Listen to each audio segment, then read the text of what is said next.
Thanks for staying with us. So, another interesting topic that we saw on social media, the tweet actually went viral. A lady tweeted and said, "Only men search for true love. Women search for who can take care of them. Once you have money, they'll fall in love." Now, this is interesting. Do you agree or disagree with this? Is this a Nigerian thing or world over? How did we get to this point where men just have to make money? But, you know, I was watching a video of, I think, was it one of the music stars was expressing his love. Oh, no, it wasn't a music star. It was Pastor COD. Oh, City of David. City of David. His wife was 60 a couple of days ago. Yes. And at the party, he was then giving his own speech. And he was expressing his heartfelt love to his wife. Not the normal thing you hear. He was actually going into who she is as a person, the kind of work she's done, how he values her. He's known her since she was 16.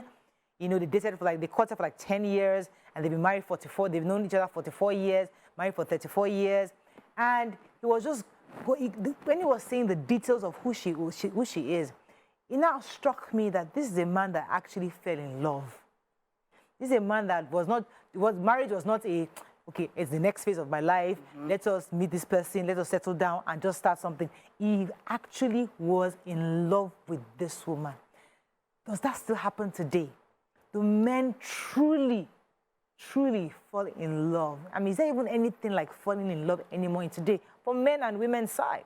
Because it's like they are all looking for circumstances. Why do I like this guy? Oh, he's from a good family. Oh, he's a Muslim. Oh, he's a Christian. Oh, he educated. Oh, that's all we're looking for. It's like you're going for a job application. But who falls in love? Who just has those butterflies anymore? Do we still have butterflies today? Ramat, you want to start? Yeah, okay. Yeah, truly, I can't really say, but I think, yeah, people still fall in love and all of that, even though society has a bit limited it somehow. Okay, so if you love somebody, first of all, you start thinking of the person's religion. After that, you start thinking of where the person is from, the tribe. Will he be accepted? Because, of course, most times when you go into a relationship, you always want it to end up marriage and all. So when you think of all of those things, then the next thing you start thinking of is, okay, are we compatible and all of that? Yes, people fall in love. But is love strong enough to overcome those questions? Just in case, okay, he's not from where he's not a Muslim. But if your love is strong, can love be strong enough to make you believe that regardless of his religion, I must marry this person? In this part of the world, Nima, you want to try? Should love be strong enough to dissuade you from getting into a marriage that you feel... So emotions are fleeting, you know. Go ahead. I personally think when you get to that stage, you need to take a step back and calm down and try to plan well and project the possibilities that can come. So I understand all the chemistries, the butterflies and all of that, but that's not all that keeps a marriage. That's not all that sustains a marriage. So that at some point in your life, as a young girl, when you're in puberty, there's that time when you feel all of that. And with all the contents we see now, all the romantic novels we read, all the movies, there's a likelihood that you want to experience what you're reading, what somebody is describing. But is that feeling for everybody? Can the mistake that might come with it just happen? Excuse it. I don't agree like that. I don't think that. So for me, there's a standard. I must be able to marry someone I can born children for. Someone I will not be embarrassed to introduce to their kids as their dad. So I cannot be in love with somebody that I think is a bag of craziness. That's an embarrassment. Like craziness? If the person... that's what I'm saying. That if I like it, I know that it's an ill-informed emotion. I deal with it. That's the way I'm wired. I don't allow it extend. Somebody that I know, is just like, some people like solid, stable background. So let's leave religion. So those are some of the metrics we'll be looking at, but leave religion that I'm a Muslim and all of that, but a human being with certain things. There was a guy that was talking to me, a friend of my husband's, and he had dreads, and he saw the way I talk about my husband. I was like, Hadia, can you even by mistake answer somebody like me. I said, no, by all standards, I'll take you out. No matter how I like you, it has to conform. And me, I added how my family received whoever. So we had the standard. I cannot bring home somebody that my family will reject. I would also be adding their metrics.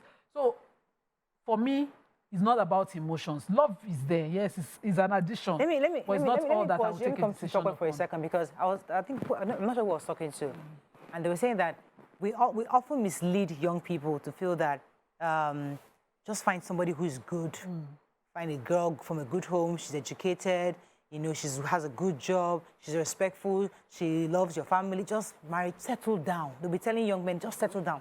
Same thing for girls. Find somebody who's married, who's from a good home, he's educated. But we forget to emphasize on the emotions, the connection. Because yes, there'll be a phase where good job, good family is necessary to start a home, to have moral upbringing for your children. But you get to a phase in your life, it is those giz-giz, the love, the emotion that will sustain your friendship. So my question is, should the conversation be have somebody who can give you everything, Tokwe? Or you have somebody who just gives you the basics and at least you know that he will be there, he'll be faithful or she'll be faithful to you? I don't even agree with any of the condition. I feel that you're spending a lifetime, except you're thinking, when you want to spend a lifetime with someone, you need to connect with that person beyond when the person is with me. My heart skips a beat. It goes beyond, my heart skips a beat. It goes beyond lust. It goes beyond lust. It goes into friendship. It goes into respect. Is this someone that I can respect? If this person says sit down, will I be willing to sit down? Because it's as little as that. Because you're submitting one to another. So am I willing to respect this person? If this person, do I trust that this person has enough sense to direct my family and direct my children? Because whether I like it or not, our decisions will determine my future and my children's future. I don't think that we have conversations about this, or that people single think this deeply before they consider who to marry. So when you consider who to marry, most of the time we're ticking box like he's responsible, he can take care of the bills, he can take care of me, and we want to marry. But guess what? That person's decision can determine if you have a career or not. That person's decision can determine if you are going to end up relocating to one village or relocating to somewhere you don't want to be in, because that person is your partner. So I feel it's extremely important that we have conversations about, we think long term. Yes, you want to marry someone that you have an emotional connection to, that can charge up your emotion. You also want to marry someone that you respect enough. You also want to marry someone that is resilient when the chips are down. Yeah, again, if things go bad, is this someone that I can cry with? Is this someone that if he loses his job, I'll still stay with him? Omotola said something in an Instagram session with Larry Olushola. He said that I tell people when you want to get married, marry someone that if he is incapacitated, I would nurse him. I would nurse him in love, because I care about him and respect him enough that if he is on a wheelchair, I will carry him and I will still love him and respect him. That is the kind of love you need in a marriage. Every other one, you will say, I'm done. I cannot stand this again. I cannot take it anymore. The butterflies are fly away. Let me take a minute. Good morning. Thanks for calling from, I think, Kaduna. Good morning, Morayo. Morning. Good morning, ladies. Good morning. Yeah, the topic you're on is a very interesting topic. And I want you to understand that one thing about love is a thing of the heart. It's not something, if you really love, it's not something that you just see and you say, I love this person. We all have our criterion when it comes to anything we are doing. And so that criterion is meant to build you towards that thing in case you come across it. So until we learn to understand the reason why we are falling in love, the reason why you love, you cannot get it right. Men, yes, men want love. Women want love even more than men. They want love, they want attention, they want everything. Women want more than what men want. But the truth is that most of the time, the men, especially now, they see the women as not being truthful. They are not being faithful to their word of saying, I love you. Love is something that has to do with your heart. You have to be very careful when you go into love. You don't just go into love because you talk to somebody and you say no. When you have that criteria, you have something online that you say, okay, this is what I want from the person I want to have as a life partner. It will guide you. So the most important thing in life is that before you get into love, you should know what you are going for. Do you want this person as a Christian? Or do you want this person as a Muslim? Or what do you want from this person? When you have this, you can easily fall in love and you know who you are going into marriage with, and you'll be able to do thank you very right much, thing Amina. at the right time. Thank you very much. There's a message I got. I won't mention his name. He said, "Hi, Morayo. My wife is my best friend. I provide for her. We met each other when we were in school, and we have 3 children together. However, I cheat on her because I get my thrill from my girlfriend. She's not like my wife." But he didn't finish up. So, no. You see cheating. And that one's not what we're discussing. You can love somebody and cheat on somebody. Okay, so this is a different matter. You don't just respect the person, or you are not wired properly. Something is wrong. But we're talking about love, and the last caller was talking about is the thing of the heart. That's where I don't think it's because you're looking at your life and how decisions that you make affect it. Sometimes you see some love, you have to quickly, it's infatuation, it's just a feeling. Maybe a person feels into your specifics of what you think that feeling at the time should be like. So for some, it's just the sexual urge and person that you think is a spec. But as Tokwe said, there are qualities, characteristics that you must tick in an individual for the long journey. So it's a mind thing. When you see that person and you can add that, how the person makes you feel to it, it has to be something you do thinking concretely. Not everybody. You know how many times you can fall in love?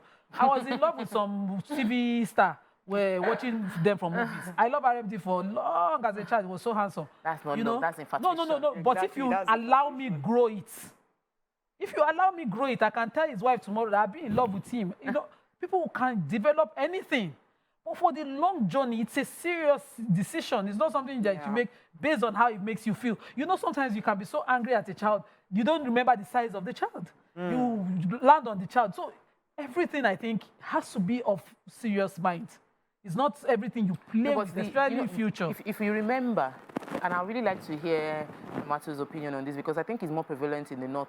The comment was that men are seek love. Women just seek who will take care of them.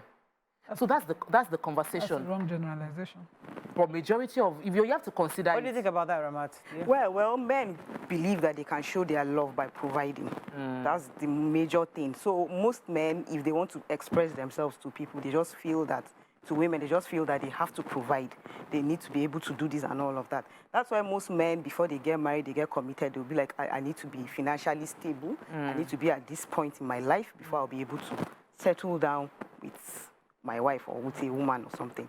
But women, on the other hand, that they say, women, it's not about money. Seriously, it's not about money. There are women that fall in love with men just because of maybe their character, their looks, or something, just different things, but not money. Okay, let me go on a short break. We're trying to get other angles to this conversation. Stay with us. We'll be right back.